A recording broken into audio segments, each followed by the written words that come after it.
guys, what is going on? Holy crap, that Hikaru Shida PNG image looks even bigger on screen.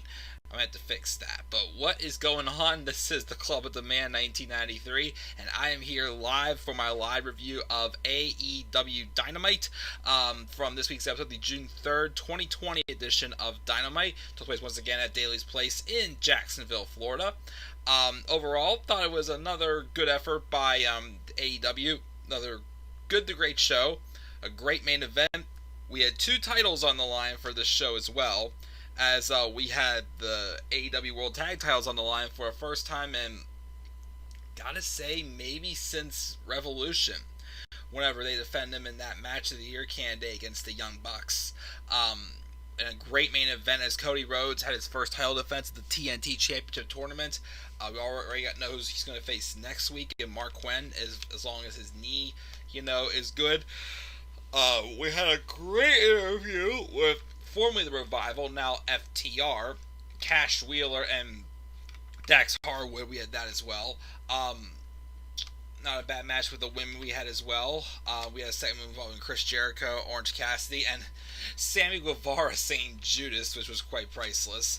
And also, we got another segment with Brian Cage, as he is being promoted to have his match against Jon Moxley for the AEW World Title at Fyter Fest, which it was announced on this week's episode that Fyter Fest will be a two-night event, as it's going to take place the first and second Wednesday of July 1st and July 8th.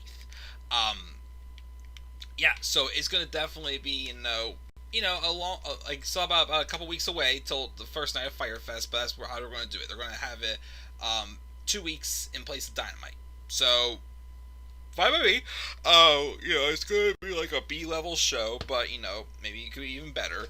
But, I look forward to seeing what they do, as, of course, we got that World Tag Title, the World Championship match between Moxley and Brian Cage, and also we'll have the AEW World Tag Title match between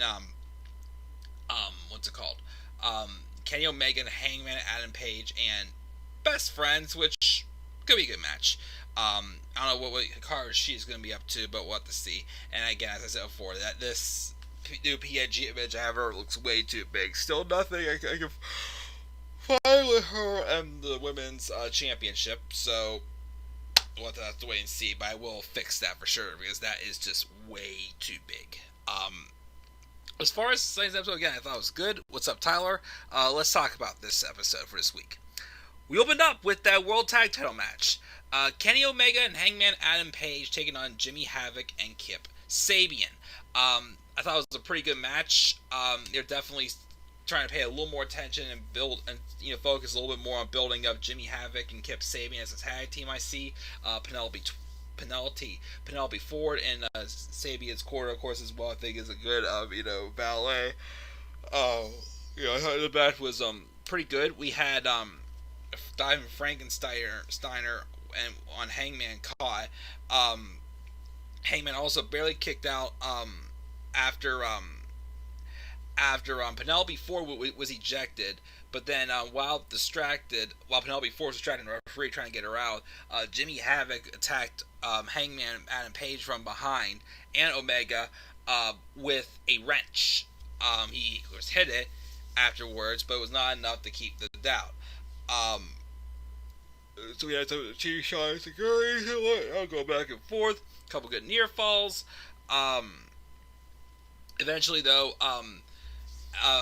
Omega and Page do win the match with the Lariat V-Trigger combination, and they retain the World Tag Titles. Again, first time since Revolution, I would say, since we had a World Title defense, since Hangman Adam Page is not around for most of the pandemic. So good to have him back as well. Again, I thought, of course, they did well in that, excellent in that Stadium Stampede match. Sorry, a little yawn there. Good to see them rolling again with it. Again, we'll see what's next for them. Not sure who's going to take the titles off them. Well, maybe FTR.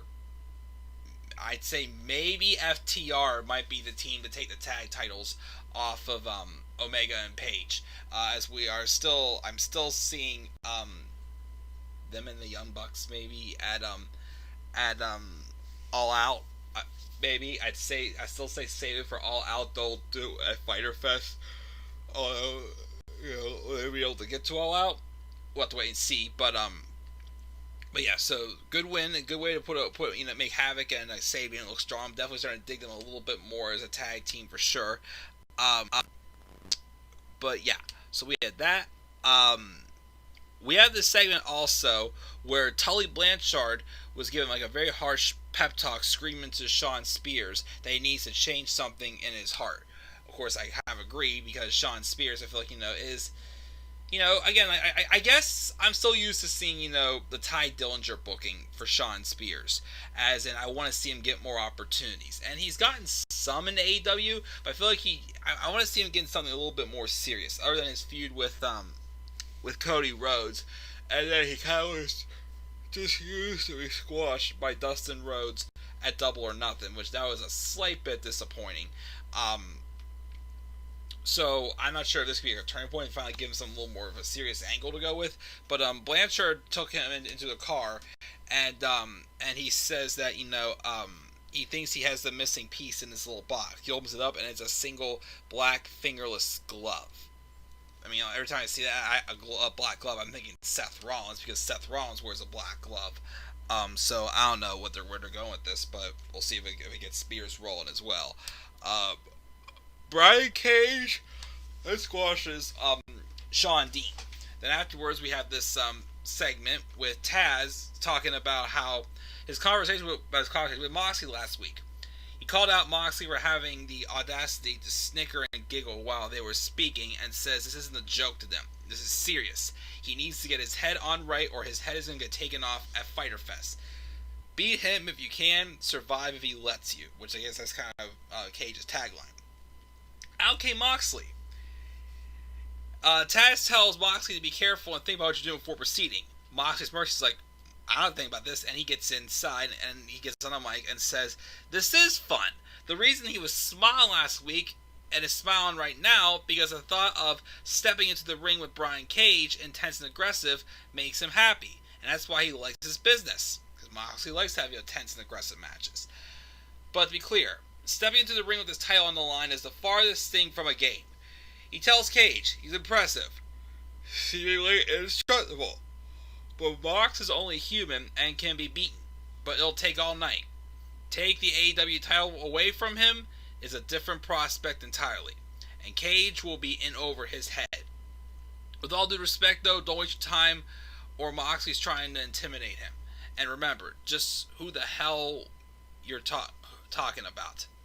And then Moxley leaves. Nice promo there. Look forward to seeing their match at Fyter Fest. Lance Archer had a segment where he was just beating people up in some random yard. He says one loss means nothing and nobody in AEW is going to stop him. He's no spot monkey. He's a monster. He's going to show us pain and torture like you've never experienced before. And when he says everybody dies, he means everybody. So we'll see how he follows up and who he feuds with following his loss at Double or Nothing to Cody Rhodes. Tyler, which Raw pissed me off the most? Probably the one where the wild card rule was created. And which SmackDown pissed you off the most?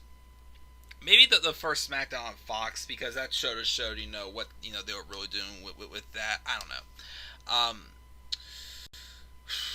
We got a recap of the match last week with the Elites, Matt Hardy and the Young Bucks, and then Private Party as well in a tag match. We get a vignette where Isaiah Cassidy hosts Mark Quinn and Drake. It says these things happen, referring to Mark Quinn's tweaked knee from their match last week. Matt Hardy comes in, checks on Mark Quinn, see how he's doing. Dances a little to show off how healthy he is and confirms he's not missing any time. Hardy says he's enjoyed their work and thinks they're the future of the tag team wrestling. And their bond reminds them of the bond him and his brother had. They mark out, of course, they're like the Hardys. If they need anything, advice, whatever, just hook them up. They pitch a trios unit, the Hardy Party. And Matt says he likes it and loves their enthusiasm. Whenever they get a match lined up, let him know. So he leaves and runs into Sammy Guevara on a scooter. And, we're cool, even though I'm pretty sure they're not. Um, so then we have a couple of video packages. First for Cody Rhodes' TNT Championship hype for the main event. And then we also then get a video package hyping up Fyter Fest, which once again was announced officially that it will be on both July 1st and July 8th. Back-to-back Wednesdays to start off July for Fyter Fest. We also get a recap of the Inner Circles segment with Mike Tyson, the pep rally, and then the conversation with Chris Jericho, Mike Tyson. Plus the additional post-show backstage footage of Tyson saying he's coming for Jericho, and Chris yelling at Colt Cabana as well. And then Chris took on Colt Cabana. Not a bad match. Colt, of course, lost again, unfortunately, with the Judas effect. And there was some involvement from the Inner Circle. Afterwards, Jericho goes on the mic and tells everyone in the crowd to shut their ass and address him with respect. We just saw what happened to Colt Cabana, and that's what's going to happen to Iron Mike Tyson, that piece of shit. He can taste Colt's blood on his on his fist, and he wants to taste Tyson's blood when he shoves his head right up his stupid ass. That's why he's not waiting for next week, next pay-per-view, next Christmas. He wants Tyson right here, right now. He wants the baddest man on the planet right here, right now. And who else has come out, though? None one other than Orange Cassidy. Again, he's not wrong. He is the baddest man on the planet. He is very mystique and whatnot to begin with. But he gets in the ring, and he takes Jericho's hands, puts them into his belt.